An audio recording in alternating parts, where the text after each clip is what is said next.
Bago mo siraan ang isang tao, siguraduhin mo muna na malinis ka. Bago mo ilabas lahat ng baho ng iba. Pero yung sarili mong baho, tinatago mo? Bago ka magpasikat, dapat sa tama at malinis na paraan. Huwag yung maninira ka ng kapwa mo para lang mapansin ka. Ano, pasikat lang? Yan ang mga taong feeling perfect. Ang tingin nila sa sarili nila, napakalinis.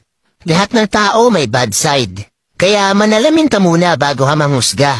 Madami ka namang nagawang mabuti pero sa isang mali, di na nakita yung nagawa mong mabuti sa kanila. Ganon talaga yung mga taong kulang sa pansin.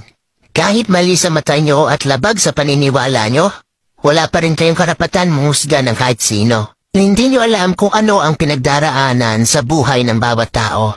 Lahat tayo ay nagkakamali. Bas hindi kaaya-ayang tignan ang mga taong nagmamalinis.